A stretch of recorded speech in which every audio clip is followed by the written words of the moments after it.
Hello everyone, my name's Clyde Temple.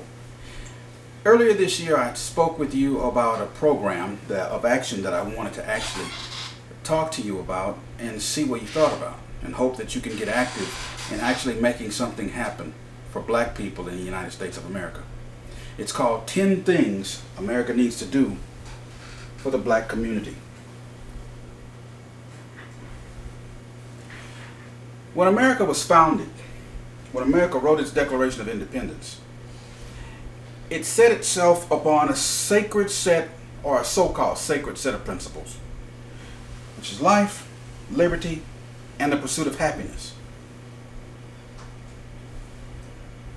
The Declaration of Independence, and I quote, said, "We hold these truths to be self-evident, that all men are created equal, and they are endowed by their Creator with certain inalienable rights, that among these are life, liberty, and the pursuit of happiness. That to secure these rights, governments are instituted among men, deriving their just powers from the consent of the governed. That whenever any form of government becomes destructive of these ends, it is the right of the people to alter, abolish it, and to institute new government, laying its foundation on such principles and organizing its powers in such form as to them shall seem most likely to affect their safety and happiness."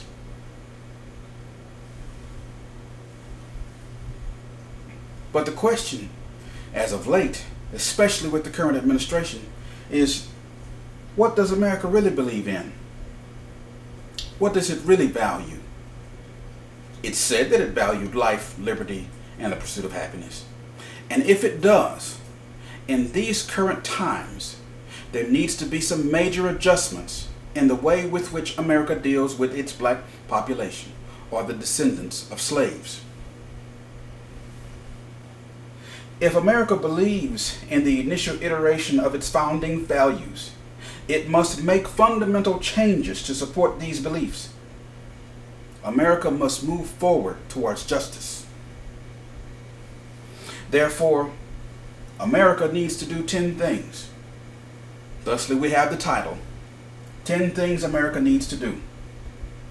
Based upon the founding value of life, item number 1 of these 10 things is to value and declare that America values all human life, especially those under attack or in danger.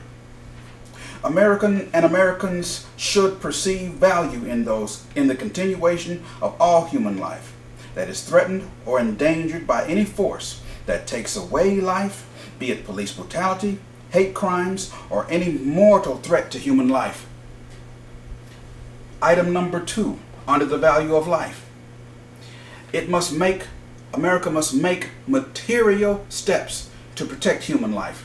It must affirm the stated value for human life by standing against any threat that takes or threatens life, be it about protecting the unprotected or the threatened. How are Americans to live free if they are in fear of their lives? Don't just talk about the value of human life. Be about it materially. Stand for life because it is given by God. And if America is really God-fearing, there should be no problem with protecting and affirming human life. Under the founding value of life, item number 3, clearly and definitively legislate protections for those lives in danger or under attack in perpetuity. Protect attacked and endangered life forever as a part of the American commitment to life. If you can commit to protecting the unborn, you surely can protect people who carry these children and care for and feed them and clothe them. If you can stand and protect the lives of dogs and cats and livestock, surely you can stand up for the lives of endangered humans. Is that too much to ask?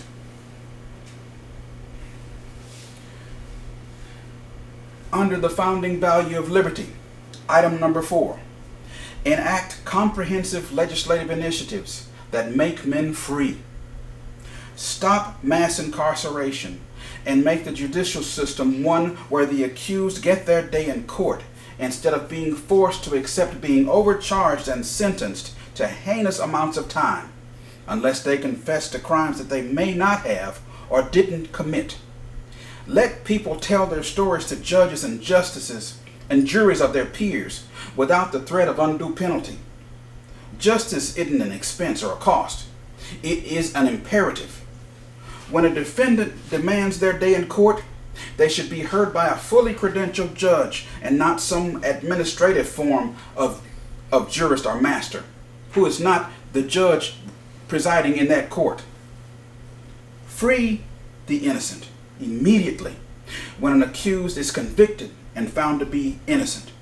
Compensate them for their time, that precious time that was robbed and stolen from them and their families over these years, and compensate them for that time in a manner that is fair and just.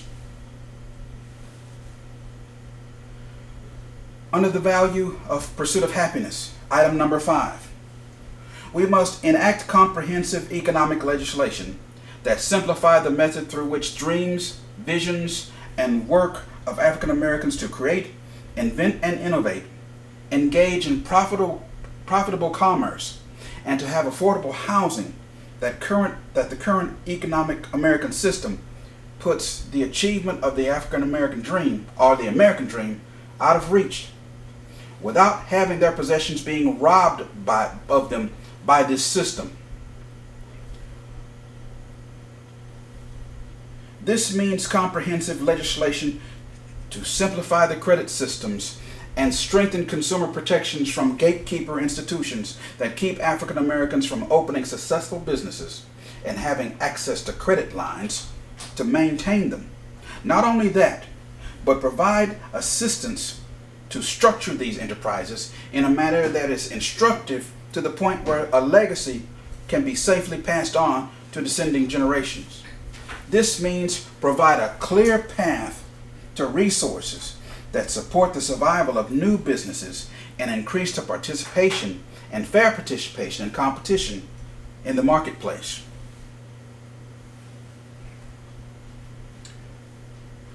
Under the founding value, pursuit of happiness, item number 6, America should materially increase educational assistance for African Americans in the following ways. Provide direct and complete student educational aid for higher education in the form of direct subsidy or as a subsidy to a fully accredited college or university, trade school, or accredited institution that provides professional certification as well as direct compensation for all certification exams.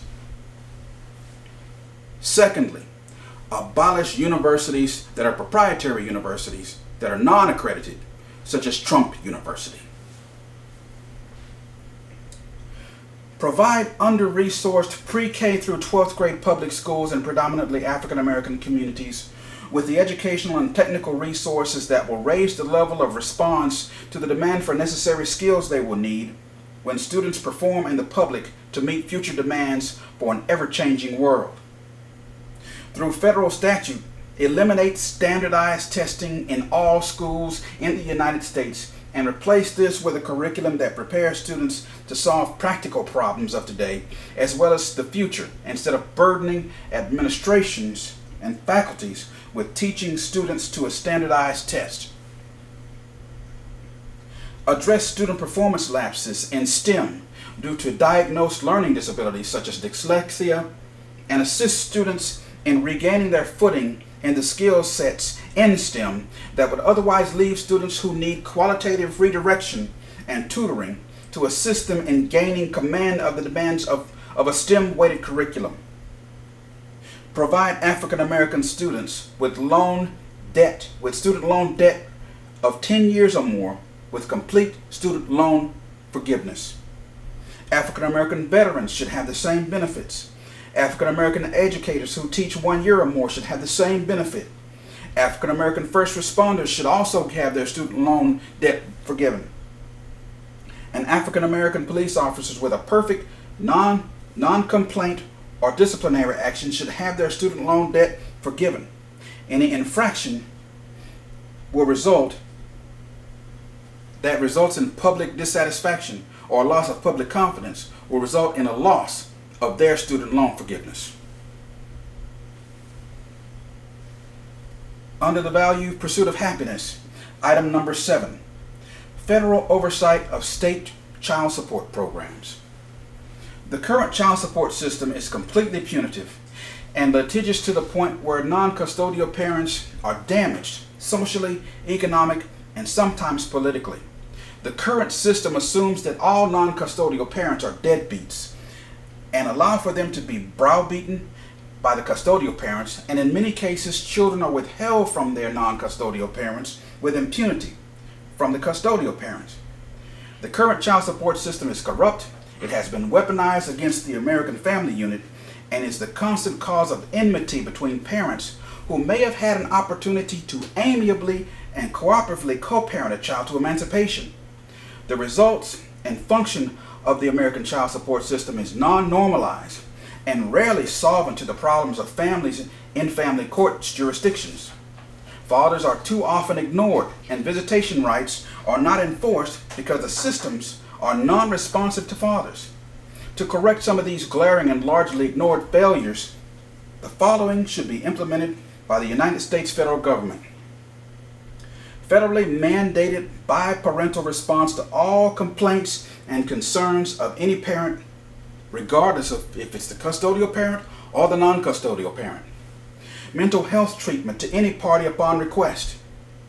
Legally connect child support and child custody and visitation orders so that while the non-custodial parent is paying child support, the custodial parent will have zero tolerance to the violation of the directives of the child visitation custody orders, that both custody and visitation may be visited by either parent. Make the distinction between divorced and never married parents so that each case is litigated as separate cases and not generalized as a case of marriage or family abandonment, when some child support cases never involve marriages but involve scorned parents who wish to avenge themselves upon the other due to the failure of their relationship. So the system is weaponized against a parent. Make it easier for fathers to gain restraining orders and cease and desist orders on mothers who act out, rendering fathers completely defensive and unable to remedy unsavory and destructive conditions visited upon them by a parent in a system that is weaponized against the father.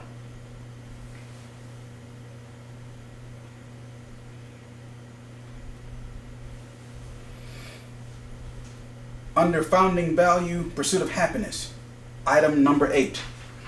The United States should compel offending state and federal agencies, actors, and operatives to provide for mental health and medical care for victims of police brutality and official oppression, regardless of if the offender committed the act of brutality or oppression on or off duty. Under the pursuit of happiness, item number 9. In order for the United States to comprehend the financial impact of the African American dollar on the American economy, African Americans should be tax exempt from all state, federal, and municipal taxation for a period of no less than 1 year. And under the value pursuit of happiness, item number 10. Formation of the American Racial Reconciliation Initiative. The United States should enact federal mandates that creates what I will call the American Racial Reconciliation Commission or Initiative. This initiative will call for reporting and documentation of racial atrocities and hate crimes committed by racist Americans upon African Americans, to qualify and quantify the damage done by Americans upon African Americans for the simple reason of race.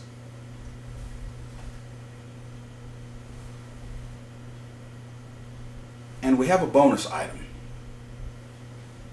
which is probably one of the most important items that America needs to fess up to and to vow to achieve.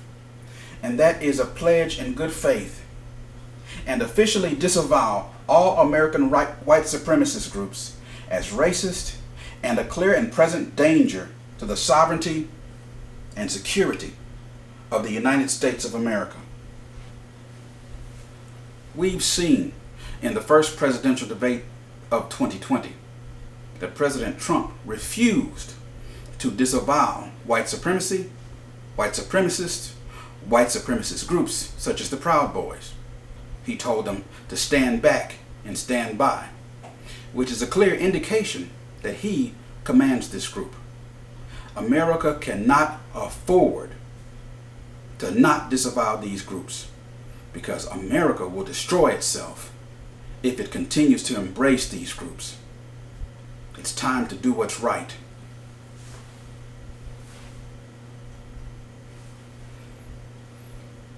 In the final analysis, America can make this happen. America needs to be the shining beacon, the city on the hill that the founding documents and the rhetoric found therein describes America to be. America should be an America for all Americans. And finally, my friends, I'd like to read a statement to you. In closing, racism in America has caused both qualifiable and quantifiable damage to the growth and maturity of these United States. But the damage to all black people runs so deeply and so painfully that some of the scars will never be healed. In the course of the building of America's market-based capitalist economy, we were kidnapped, exploited, raped, murdered, robbed, swindled, conned, and made empty promises that were never realized. 40 acres and a mule come to mind. Families were literally bred like animals, then splintered and sold off and considered like livestock. No matter how we survived or worked around our terrible situations and conditions, or made do, the truth of the matter remains is that we are still Americans. But for every year there's been an America, some Americans feel they are more Americans than others. This is not the Democratic States of America, nor is it the Republican States of America. These, my friends, are the United States of America. And these United States belongs to all Americans. For over 401 years, if we count back to 1619, we have been in this country asking for the wrongs to be righted, but not being heard. And furthermore, we have been told that we have the same access to what we desire as Americans as anyone else. But there's a narrative that says we're violent, criminal, and a worthless element of American society. And so, systems were adjusted to make it harder for us to do the simplest things that many Americans take for granted because we've been marked as inferior, defective, and unequal. Even in the face of systemic traps and tricks, we are still told that if you lift yourself up by your bootstraps, if you had any boots to begin with, you can make it happen if you work hard enough. So, the hopeful work harder, twice as hard, with no result, 3 times as hard, and still no result, and 5 times as hard, and still being accused of stealing on the job.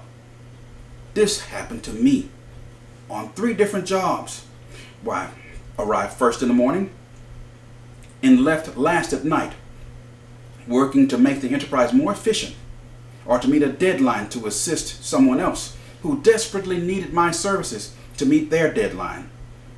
And when the first time something comes up missing on the job, the assumption is that I was the one who committed the theft, when there could be no reason for any such characterization. Many people prefer to believe that the traditional ethnic narrative, instead of taking time to have a relationship, defeat, and debunk the lies and negative ethnic mythology. We are tired of begging for our lives and still being murdered by inherently racist systems and individuals in those systems who took oaths and pledged themselves to serve and protect. We're tired of paying taxes and bills faithfully and being told if you do this or that, you can have a home of your own. But somewhere in the process, you made a mistake that caused your loan application to be denied. We are tired of working to build businesses that can't locate loans and credit line resources to increase the odds that the enterprise will be successful. The bar is constantly being raised. The cheese is constantly being moved, and we don't mind change, but we do mind being lied to when the system is designed to eliminate competition in the market economy and fairness and equality in the justice system if you're black. And so, in these days, months, and years, we'll take a beat, we'll take a breath, and reset and ask for clarity and instruction of what we must do to be considered fit to be Americans. We will maintain the friendships with people we know and love, regardless of race. We will take care of our families and work and play just like any other Americans, hoping that no one calls us sensitive or crazy, because we know we have to work harder to get less, run farther and faster and still not get ahead and win the prize. Or ask out loud, what do we have to do? And someone says, do what everyone else does, work for it, or you have to want it. In an article dated October 27, 2020, CBSNews.com reported that senior aide to President Trump, Jared Kushner, was interviewed on a conservative television program, and the following quotation characterizes how the interview went. Quote, White House senior advisor Jared Kushner said Monday that black Americans have to want to be successful, a comment that was immediately rebuked online afterward by the Democratic National Committee. Kushner's remarks came just over 1 week before Election Day, as both President Trump and Joe Biden have fought for black male voters. In an interview on Fox and Friends, Kushner said discussions about these issues that needed to be addressed in the black community intensified after George Floyd's death in May.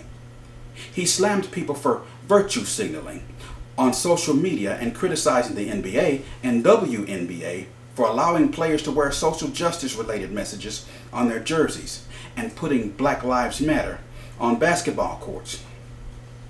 Quite frankly, that was doing more to polarize the country than it was bringing people forward, he said. You solve problems with solutions. He then said Mr. Trump's policies can help black people break out of the problems that they're complaining about. But he can't want them to be successful more than they want to be successful, he added. Well, Mr. Kushner, we don't need you telling black folks we have to want to be treated equal when we follow the rules, and still something invisible makes American dreams impossible for us to grasp for many of us. Some of us just want to survive a police action, but there's still people who would say, if you weren't guilty, you wouldn't be stopped in the first place. It's time for one America for all Americans. The 10 things I named may never happen, but they sure need to. Or just maybe we can make it happen, and America can become more and greater than she's ever been. Because even as flawed as this beloved country may be, we still love it and we try. But as Doc Rivers emotionally stated, it doesn't always love us back. Now it's time for something to happen when we try. It's time to be respected in a country as Americans, in an America that is true to its founding creed. We can make it happen. But the problem isn't about us wanting it. It's about America being for all Americans. I hope we can start the journey. Thank you.